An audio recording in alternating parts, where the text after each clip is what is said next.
Saya bicara satu-satu dulu, ya. Assalamualaikum warahmatullahi taala wabarakatuh. Jadi supaya tidak simpang siur, pada tanggal 16 April itu saya datang bersama Baim Wong bersama saudara-saudaranya di Pengadilan Agama Jakarta Timur. Pertanyaannya, kenapa saya datang? Ya, saya datang itu karena memang saya berkirim surat ke pengadilan. Pada tanggal 9 April 2025, saya mengajukan permohonan kepada Majelis Hakim supaya Baim Wong diperkenankan untuk mendengarkan secara langsung putusannya. Ingin hadir di dalam persidangan sebagaimana dalam suratnya. Ini surat saya. Ini secara supaya jangan sampai ada simpang siur, ada sesuatu yang tidak paham. Jadi saya berkirim surat ke Pengadilan Agama Jakarta Selatan. Saya sebelum berkirim surat, Baim itu telepon saya, "Bang, bagaimana apakah boleh saya hadir di dalam mendengarkan putusan?" Sebagai kuasa hukum, saya ikhtiar berkirim surat ke Pengadilan Agama Jakarta Selatan yang pada intinya itu seperti ini. Saya menginginkan kehadiran, jika diizinkan boleh hadir di pengadilan untuk mendengarkan secara langsung, karena menurut Baim ini adalah akhir dari sejarah perkawinannya. Jadi dia ingin mendengarkan secara langsung. Nah, dari surat ini saya mendapatkan jawaban dari Pengadilan Agama seperti ini. Pengadilan Agama pada tanggal 16 menyerahkan surat itu dan sekaligus surat ini. Dalam surat ini dikatakan bahwa apabila proses persidangannya itu didaftarkan secara ekot, maka putusannya pun harus disampaikan secara ekot. Artinya pada saat itu Majelis Hakim menyatakan tetap akan disampaikan secara ekot dan dipersilakan kami pulang, putusannya nanti akan disampaikan. Itulah peristiwa yang sebenarnya yang tidak difahami oleh semua. Ya, inilah kejadian yang sebenarnya. Jadi kami datang itu karena ikhtiar, dan itu adalah keinginan daripada Baim Wong sendiri. Jadi satu persoalan harus clear. Itulah kejadian yang sebenarnya. Majelis Hakim tetap menyatakan sesuai dengan peraturan, karena ini adalah terdaftar secara ekot, maka harus putusannya secara ekot. Jadi tidak ada hal-hal lain. Dan itu pun hakim tetap menyuruh kami pulang. Silakan Anda pulang, putusan tetap sesuai dengan ekot, dan kira-kira 2 jam kemudian kami mendapatkan putusannya, pemberitahuan daripada putusan tersebut. Seperti itu. Melaporkan pihak hakim ke Komisi Yudisial karena menyebutkan kata-kata yang tidak pantas untuk dirinya. Abang sendiri menilainya sebagai kuasa hukum itu seperti apa, Pak? Ya, kalau orang lapor ke KY boleh-boleh saja, tapi yang dilaporkan apa? Komisi Yudisial itu terkait dengan etika profesi seorang hakim. Jadi kalau misalnya terkait dengan adanya pertimbangan hakim yang menyatakan terbukti nusus, itu keberatannya itu adalah upaya hukum. Ya, upaya hukum di tingkatan sesuai dengan tingkatannya.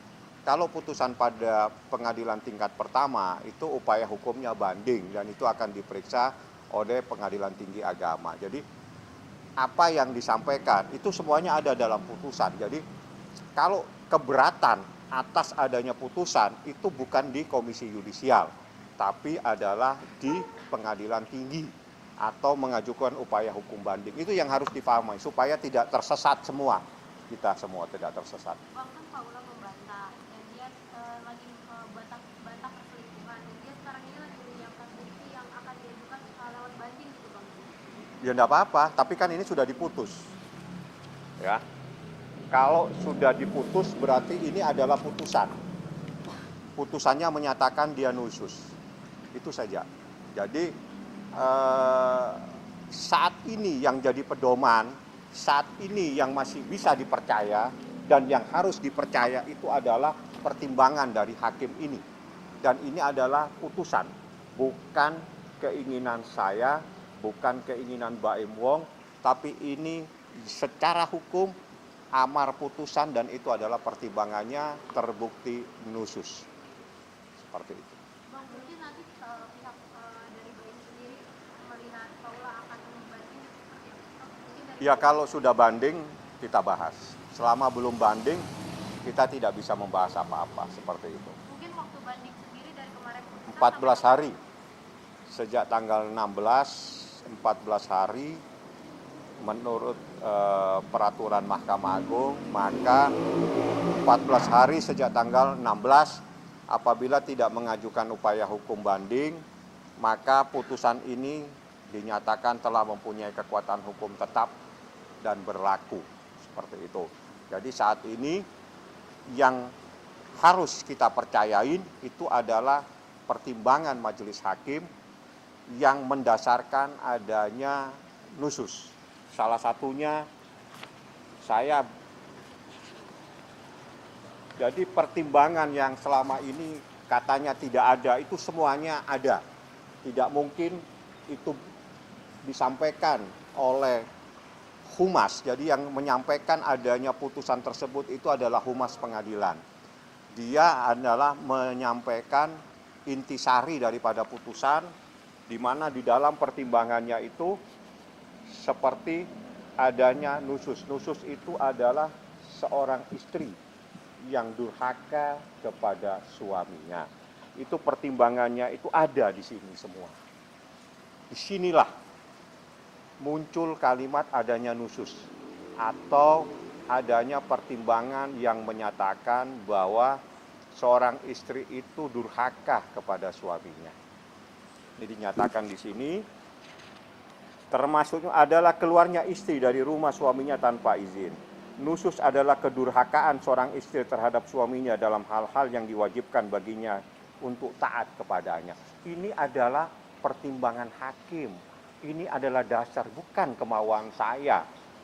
Dan itu pun bukan apa yang disampaikan. Humas hanya menyampaikan apa yang ada dalam putusan. Termasuk nusus itu adalah ini. Jadi saya itu selalu dengan data. Saya selalu dengan bukti. Tidak mungkin saya menyampaikan sesuatu tanpa adanya bukti. Ini buktinya menyatakan seorang istri itu durhaka kepada suaminya. Inilah yang dikatakan nusus. Keluar, ada banyak macam. Tapi kalau fakta-fakta persidangan itu semuanya sudah ada, tidak perlu saya ungkap lagi. Karena di situ sudah cara bukti dengan bukti ada 86, 9 saksi fakta. Saksi fakta itu artinya saksi yang mengetahui, melihat, mendengar adanya sebuah peristiwa. Ditambah lagi dengan adanya 3 ahli yang mengetahui. Jadi itulah yang dijadikan dasar oleh majelis hakim menyatakan terjadinya seorang istri itu durhaka kepada suaminya atau nusus. Seperti itu. Ini pertimbangan dan ini putusan. Jadi kalau sudah diputuskan, ya sudah inilah bunyinya. Seperti itu.